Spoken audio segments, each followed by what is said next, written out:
how we define productivity has to change to not the quantitative measure, but it must also include the qualitative measures. Well, hello, Dawn. Thank you for being here today. Um, just want to talk today with you about true productivity. That's the goal, because it's a word that we use a lot, but perhaps not everybody agrees on what it means. And for that, I thought you would be the perfect person to discuss this topic. And Dawn, you lead the team at Sound Piercing Consulting, which is a team dedicated to making all of this mission that you guys have. It's a team dedicated to making the world a better place by understanding the complex interactions between people, organizations, and technology. So thank you so much again, Don, for being here today. And would you like, or would you mind to share more with us about your background and expertise and how you got involved in this work? Sure, absolutely, Guillermo. Thank you so much for inviting me to have this conversation. So yeah, I have over 25 years of experience within the technology, financial services, a little bit of experience in healthcare, primarily working in the services side. So I have a PhD in organization and management, specializing in IT management. So I've always worked at the intersection of people, technology, and how to make those two most impactful and also efficient, since we're talking about productivity. Make them most efficient for an organization to thrive and grow. So we launched Piercing Sun Consulting in January of 2023. So we're 3 years into our journey. And we are B Corp certified. Excited about that because that really enables us, as as we talk, I think it'll come out, and as we've talked in the past, that B Corp certification and how we have built our business model for impact, and so, business is a force for good. Makes a difference when you talk about productivity. So we have a much different view of productivity than I think the average bear out there. Uh-huh. And we're going to talk about that different vision of it. But before we do that, why don't we talk about what is the most conventional approach or people think about productivity? What do you think it is? Yeah, so I think if we start with the most accepted concept of productivity from an economist's perspective, it's really just the efficiency of converting inputs such as capital, land, labor, and time into valuable outputs, goods, and services. So really, it's just that ratio between output per unit of input. In this way, its focus is on working smarter to maximize value rather than working harder. I think in my experience, the focus of productivity has really evolved through 3 distinct eras. So there's, we sort of, when we started measuring, there was the industrial, post-industrial era, which was between like 1760 and 1990. So during that era, there was a focus on quantity. For example, how many items were produced per hour of labor. And it was really a shift away from the agrarian-based economy to more of a machine-based economy, or manufacturing, machine-based manufacturing. The next era was information age and knowledge economy era. So that era happened started during the late 60s with a major acceleration between 1995 and 2019. That era was focused on quality and impact. So the economies were shifting from a manufacturing-based economy to more service-based economy. And I think the realization in that shift was that not all tasks contribute equally to the goal. And so moving from more manual to automation. And then I think that last era is the era that we're currently in, the modern era of AI efficiency. So that really kicked off in 2020, and it's, our current state where the focus is on sustainability and focus. So we're shifting away from better to maximum value while you're minimizing energy waste. So it's holistic to include mental health and sustainability for long-term, really durable efficiency. So using technology sustainably to really automate those high impact tasks and avoid human burnout. And that's a great summary of the progression of productivity, but do you think that this last phase that you just mentioned is what most companies out there are doing, or this is at the very edge of the best companies maybe are starting to do? Yeah, I don't think most companies are doing that at all. Or if they're doing it, it isn't, it's hit or miss in the way that they're doing it, and the outcomes that they're getting when they do apply it. So it's very disjointed right now. Yeah, because this whole conversation started on LinkedIn, right? Correct, yes. Because somebody was talking about productivity and how in this ever pursuit of productivity, people are like burning out and all these type of things. And I made a comment which was quite popular, I guess, got a lot of likes, saying something like, well, we just perhaps need to redefine productivity, which is what you just did, how it's been transforming, right? Into what really serves people, basically, because if people are burning out and like they cannot go to work because they are sick from too much stress or different things, how is that productive overall?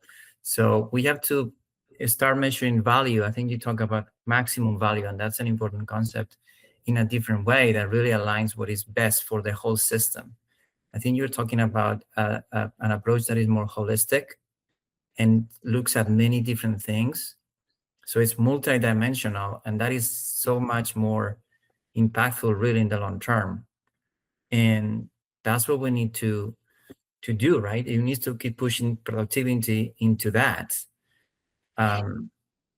Yeah, absolutely. I mean, the metrics that have worked for us to get to where we are today were appropriate for those eras.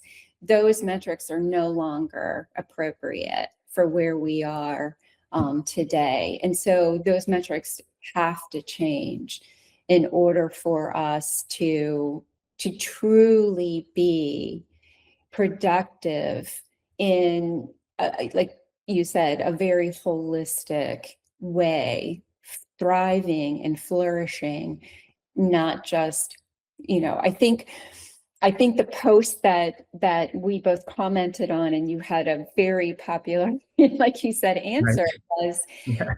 the term was grind core, and they were, glorifying the idea of 60 plus hours living at the office, and sort of brushing over, sort of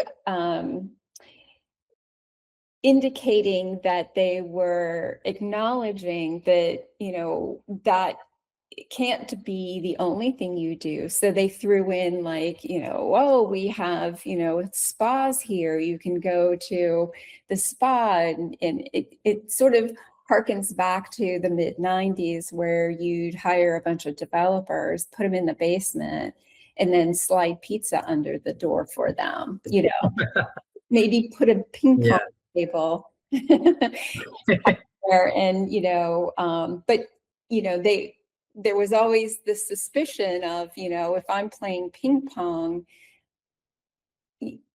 I'm not working. Mm-hmm. So there might have been a ping pong table there, but don't dare go actually use it to recreate and shift your mind and recreate yourself to go back and be more productive at work.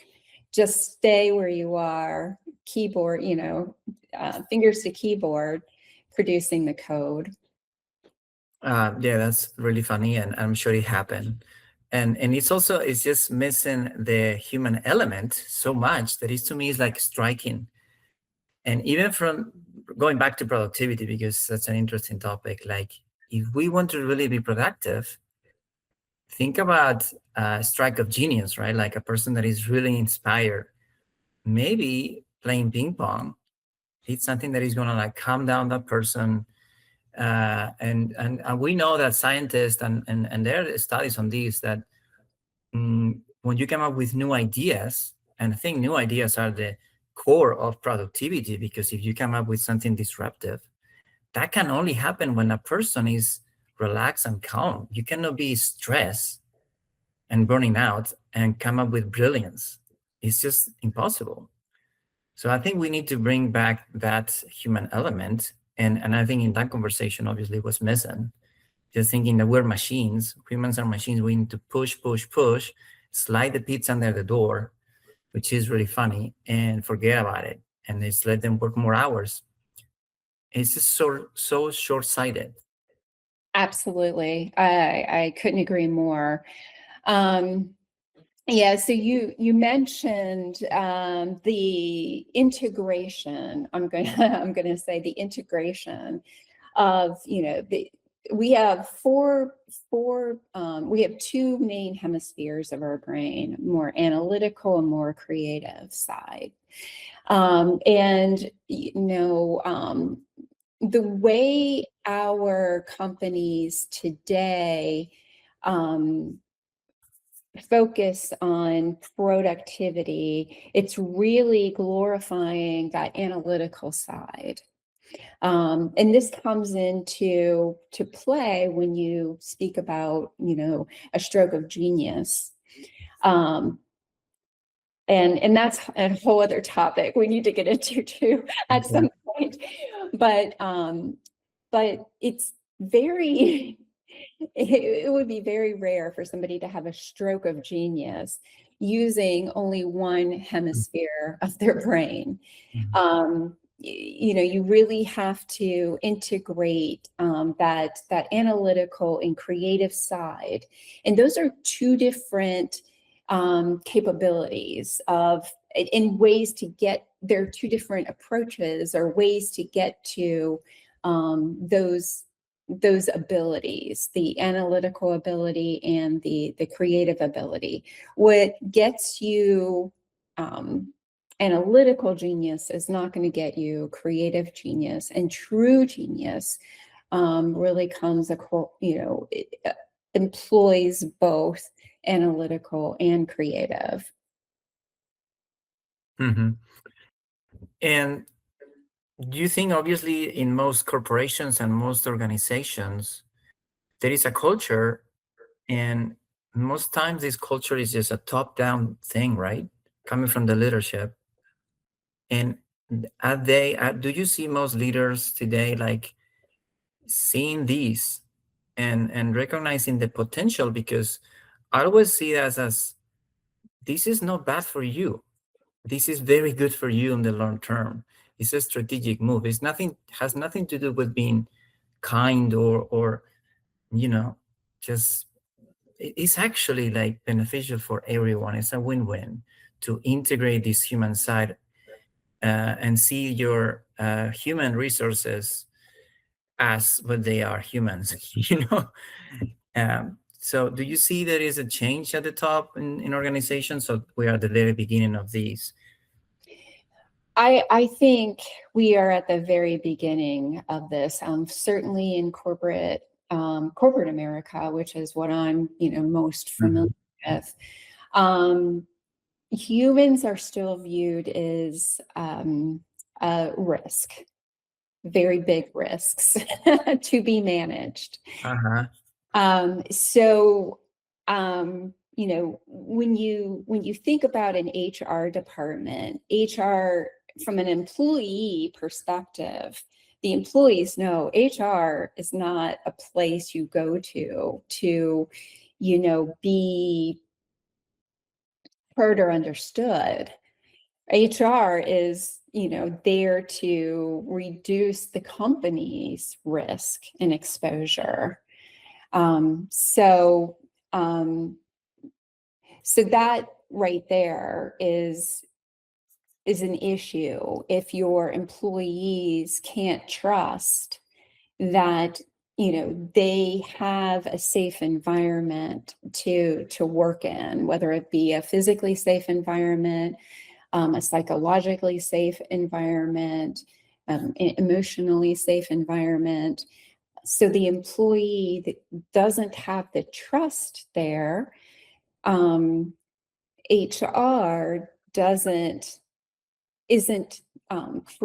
wasn't created to nurture that trust, because its primary objective in the organization is to manage the risk that humans who are all over the place, right?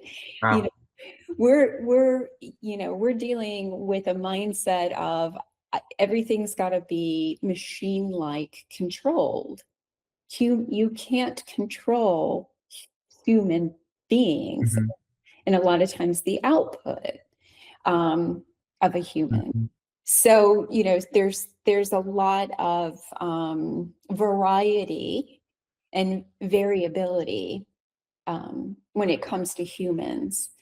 And for companies who are trying to get, very high productivity, consistently error-free, the human element is Risk. a risk.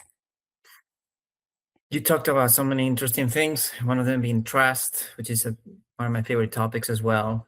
And I'm working on a very interesting article, I believe, called The Trust Equilibrium. And I will publish it, like, I guess, in a month or so, which is about tapping into this trust. Has to do with game theory, because if you know about Nash equilibrium, another name that I give Nash equilibrium is the fear equilibrium. So we have to create this trust equilibrium, but talk is not about that today. But for one, the HR thing is really funny almost, because like you said, it's about minimizing risks instead of creating trust and nurture, right? And shouldn't be like management all about trust and relationships and nurturing those humans, right? It almost should be the opposite.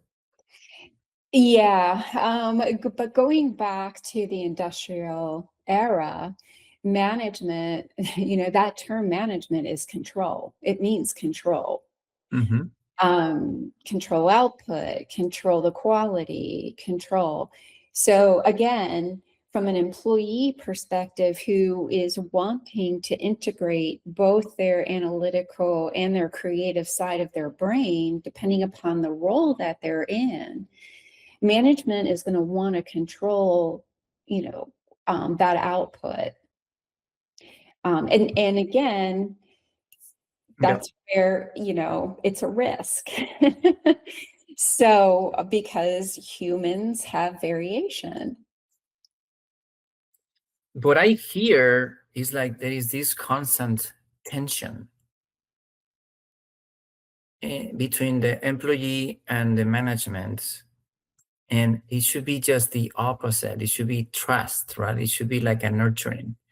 And that way you also, as an employee, you're gonna like, you feel like you feel part of something bigger. You're also gonna give your very best work. You're not gonna be like leaving as soon as 5 p.m., hits the clock. Because that's what you do when you burn out and you feel like they are taking advantage of you. It's all self-preservation at the end of the day, right?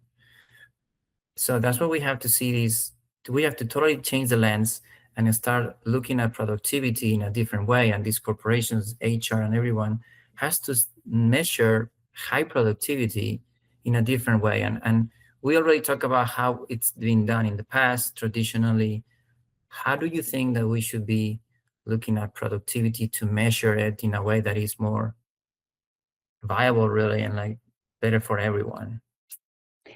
Yeah, I think that, and I love that we're having this conversation, because this is an indication that there is enough information out there that people are beginning to wake up and say, wait a minute, the landscape has completely changed. From an employee perspective, employees are feeling it a lot. From a corporate business perspective, it's still driving forward, and in fact, it's accelerated. So the, listening to the employees, hey, you guys are going faster than what is humanly possible. And so, that's enter the machine. The machine will just, employ machines. And that way they won't burn out. But you're absolutely right. That can only go so far. There has to be a human element to work. Therefore, the definition of productivity has to change.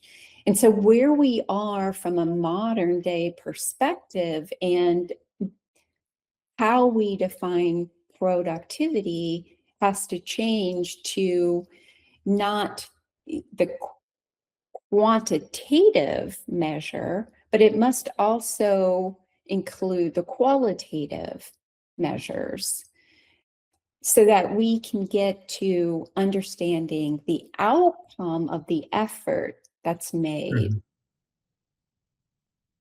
Yeah, and absolutely qualitative, right? And how about all these human externalities, which maybe are not being considered? Because when you want to talk about productivity, almost it's like the productivity is the end value, right? What you can minus your costs, so to speak, minus your externalities, but they are not being really taken into consideration at the human level. I'm talking, I'm like super stressed, or you asking me to stay late, and I'm a mother and I have like a child at home or whatever. And what I see, and I'm gonna come back to the whole question.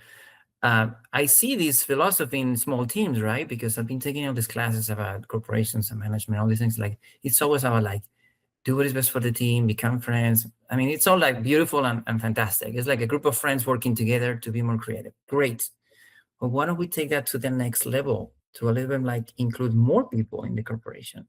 I think it's done at the small level, but it's not done at the bigger level. And I think we need to go that way, right? So going back to those human externalities, you think we should include them in the new productivity, and that qualitative element that you're talking about. Can you give us some specifics maybe on that?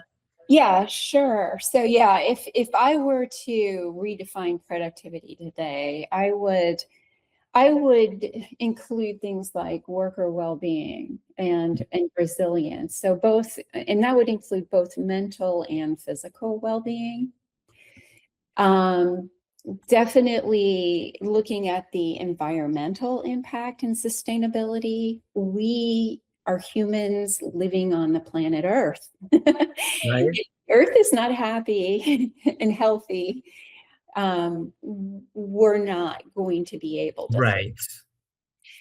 So that definitely would be incorporated. The societal and community value that is being created there. Organizational health and culture.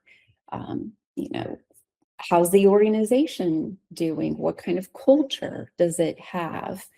And then adaptability and learning. Learning is key because things are changing and changing very quickly, and adapting to new complexities are key. And being a lifelong learner is very important. So really embracing that and incorporating that into that new definition of productivity. I love that. I love that because I'm an educator, so and I feel that I am also like a lifelong learner.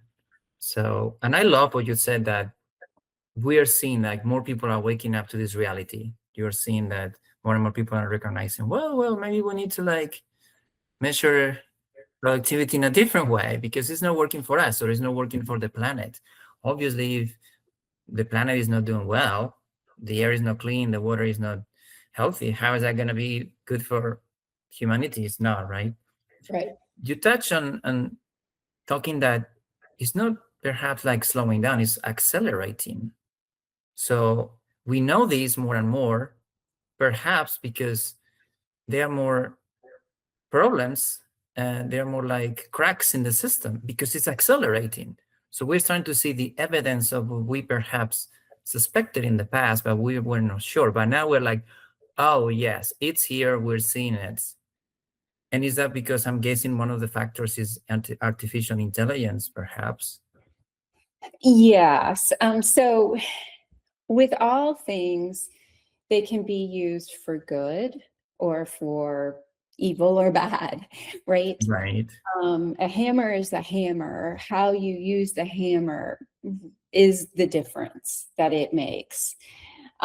So yes, for artificial intelligence, one of the goodness pieces that it brings to the table is that we're able to do deeper analytics that really bring forth insight and meaning for us. So we're able to, dig deeper, go much broader with the data, and look across years that and do it in a very short period of time. Some of the things that I'm doing today took me, quite frankly, years to arrive at from an insight perspective. Mm-hmm. And now you can do it within seconds, which is great, and case in point, a doctor who is with a patient presenting, um, presenting in a way that's very complex. And they can, go and look at cases in the past and do a quick compare and contrast. Mm-hmm. And really hone in on the solution. So I think that's where AI is phenomenal. Of course, when you're bringing in data, the source of that data matters. There's integrity in data, and with AI, the integrity of the data is what makes or breaks what you get out. Junk in, junk out. I'm laughing because I had a colleague, brilliant human being. And he would get really upset when I worked in technology and banking, and he would get really upset when he would be brought into a problem where the developer used a data set that didn't have a high degree of integrity. And he would go on a tirade about,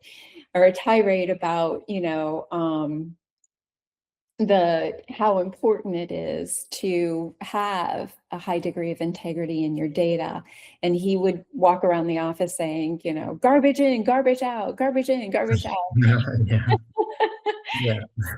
So yeah, I think there are, and what we're seeing from AI is that garbage out. There was such a push and such a sense of, I think it was more of a false sense of urgency, because if you listen to those folks who were really pushing that edge, those innovators, those disruptors, when you hear them speak, they're speaking that it's necessary to grind core because there's such a sense of urgency to bring about this new technology that's basically going to radically change everything for the better. Yet we're seeing, because this hasn't been fully baked from beginning to end, and let it set so that we can see where the cracks are, and have time to address those issues prior to it being made publicly available to mainstream society. Yeah. I think what you're saying, correct me if I'm wrong, is the technology is good, and any technology is neutral in a way, right? Or most of them. Right. I had an argument with one person saying one time, well, it's not true because the remote control, is a thing that prevents you from getting up and changing the TV, so it's making you lazy in a way, So his point was like, not exactly neutral completely on technology. Some things are like leading us into behaviors that are not positive. However, yes, we can always have the consciousness and the awareness to use it in better ways. Nuclear energy or AI, right? We can use it for good, we can use it for bad. But we unleash the beast, so to speak. And the problem is like society or corporations, organizations, the culture in these societies are not set up to handle these in a way that is appropriate and positive for people. So what we're seeing is like this technology is being used and is damaging the system and the foundations that we have in a world that is prior, didn't have those things, that technology. And that's what we're seeing, this acceleration of some positives, I guess, but also some negatives. People are waking up to these. So, but it comes down to, in my opinion, it comes down to culture, to where are our aims, where are our goals when we set up a corporation.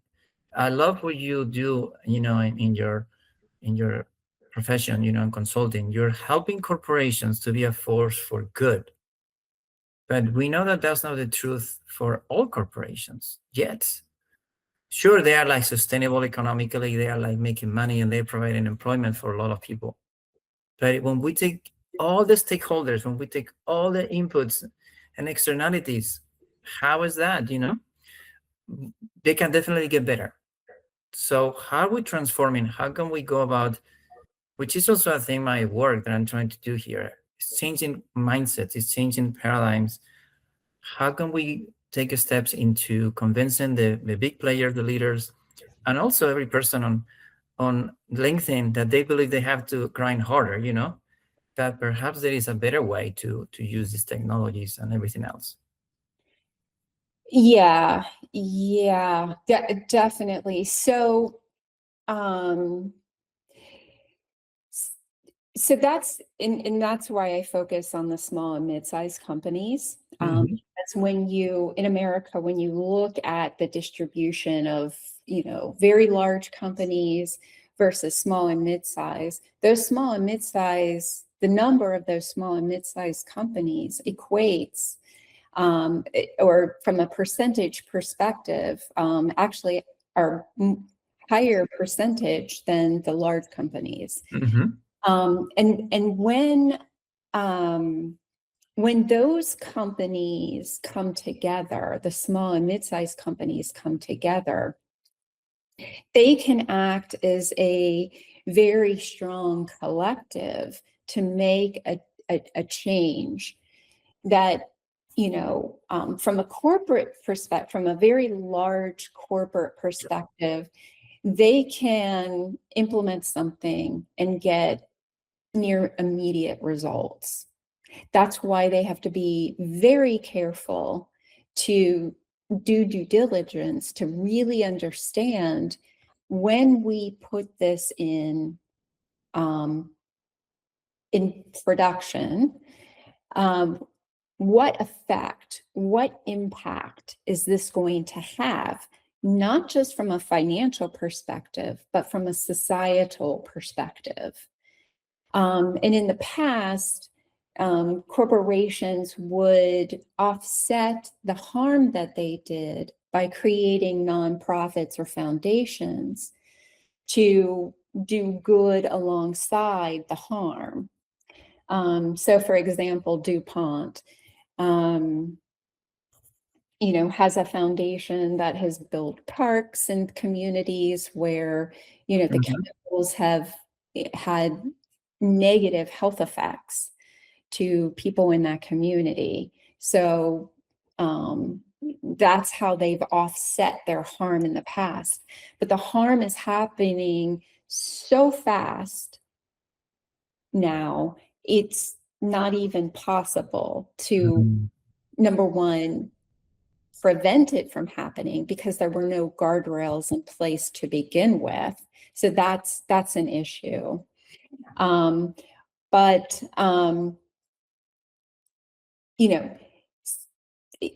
I always say this in Pilates. I teach mat Pilates, so we're not using any equipment other than our own bodies to really perform movements that get to the deep inner core muscles. And we do it in a very slow and controlled manner. And the outcome is very effective.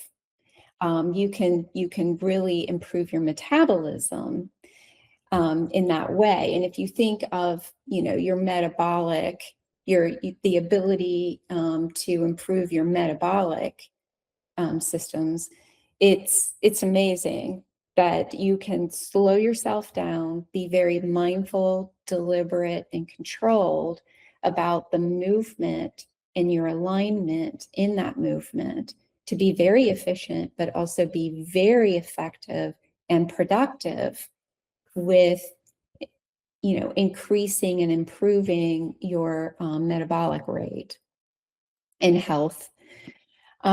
So, organizations are living, breathing organisms. And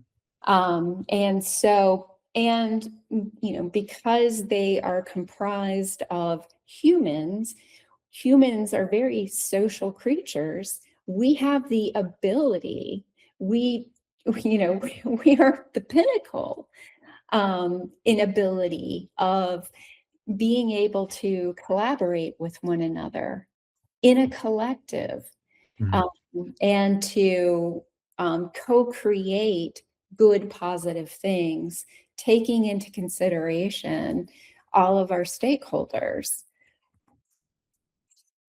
What you're saying is so beautifully, and I get like chills here, like from hearing that, because that's what I see. Like organizations are organisms, right?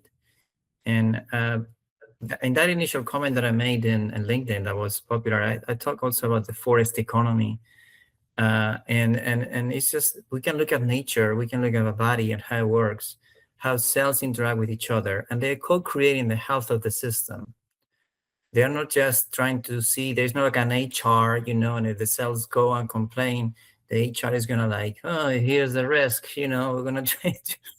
So your Pilates also it's such a great analogy because going back to these problems that are created by AI acceleration, in Pilates you're going slow. So with that, you're preventing also injuries, right? Correct. So you're preventing those problems that an accelerated movement could cause by Exactly. doing control, going slow. Let's see how this goes.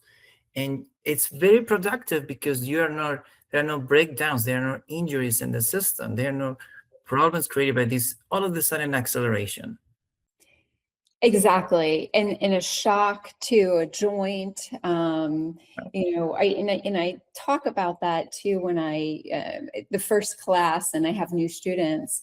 I talk about, we're so used to being told that, strength training and, CrossFit where you're really working your body very at its peak in terms of heart rate and movement and momentum. So it's a shift. Sometimes you do need to physically take your body to the max, but that's not what that's not your everyday go-to. That Right. will quickly wear your joints down. That Mhm. will quickly create injuries in the tissues and the muscles. So, the predominantly you want to be effective with your workouts and building up so that you can do those accelerated movements more gracefully without injury. Mhm. That concept applies to organizations as well. Yeah.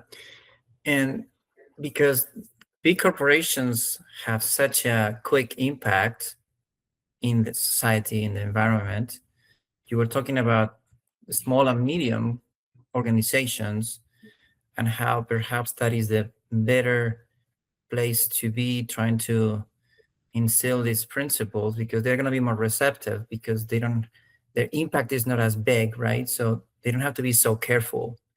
If correct me if I understood this correctly, you were trying to say that big corporations are not going to take on new things easily, because anything they do is going to be big impact. So they have a lot of momentum and a lot of like, this is the way we do business. But perhaps with smaller organizations, we can do this mostly like grassroots movement, perhaps from the bottom up, you know. And we can also, as employees and consumers and everything, we can be more aware of where things should go and start demanding that as well, and just build it from the bottom. Yes, that's exactly it. And part of the work that I do from a consulting perspective, more on a pro bono basis, is work with RevTech Labs Accelerator. So it's a startup accelerator. And getting in there when a company is just beginning to form its governance, look at its policies, procedures, operations, what its ideal customer profile is, what it's got to do in terms of revenue. So going in there and really working with the founders and helping them understand that this moment in time, as you're forming this company and building this company, it matters what foundation you lay.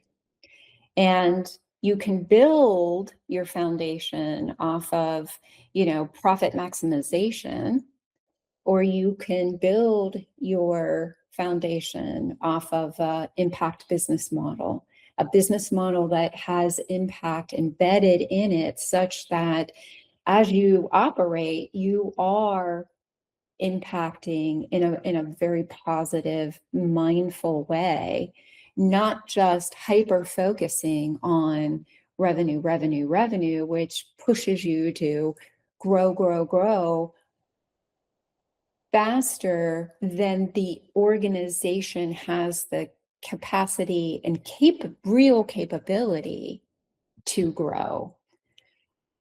Mhm. And I'm going to go back to nature for a second, and then we're going to wrap it up with one more question, perhaps, which is the idea of growth that you're just mentioning now. So when we look at an ecosystem, in the beginning, the ecosystem is growing quite rapidly because that's what it needs. But it reaches a point, an equilibrium point called a climax, where this ecosystem is in equilibrium with its surroundings, and it's not trying to grow more. It's trying to create more complexity and more positive impacts. And I think that's what the goal, the ultimate goal of corporations should be, to grow to a certain level where you're providing a service, you're providing a positive impact into the greater part of society, and stay there, and naturally, instead of this mindset of always growing, growing, growing, which is what leads to this adoption, such fast adoption of technologies that perhaps are detrimental when we don't use them properly. So it's all starts with this mindset change that you're talking about. Obviously, it's a lot easier to do with small corporations in the beginning phase, like you said, talking with the founders. That is the best time to do it. So the work that you're doing is amazing and so important, because corporations and organizations are the ones that are making the most impact in the world, either positive or negative, I guess, as an aggregate. So this transformation is crucial for all of us. So thank you for doing this work that you do.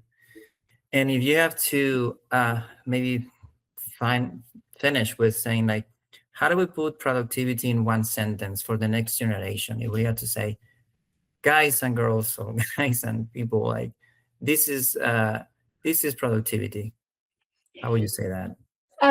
So productivity for the next generation is really creating sustainable, high impact value by fostering well-being, purpose, and collaboration. So I think recognizing that productivity is driven by relationships, trust, and collective intelligence. That's how I would define it for the next generation of leaders. Oh, I love this. Well, thank you so much, Dawn, and tell us where people can find your work. I hope that many people can work with you in the future. So tell us. So Piercing Sun Consulting has a website, just www.piercingsunconsulting, all one word.com. I'm also on LinkedIn. I have my own personal professional profile, as well as Piercing Sun has a profile page on LinkedIn as well. Love it. And you're also helping people with Pilates. I am. That's what I do for fun. I talked about the two hemispheres of the brain. So, consulting's very analytical. Although, there is a lot of creativity, but it can be, depending upon the problem and the complexity, it can be very analytical. But Pilates is, that way to get out, be creative, move your body. Consulting can oftentimes have you in front of a computer. So, getting out, interacting with people face to face, moving the body. It's well-rounded. Love it. So I'm going to leave your website here in the comments and the description of the video, and also the definition of productivity, which I really love, and I think everyone will also love it. So thank you so much again, Dawn, for your time today. I really appreciate it.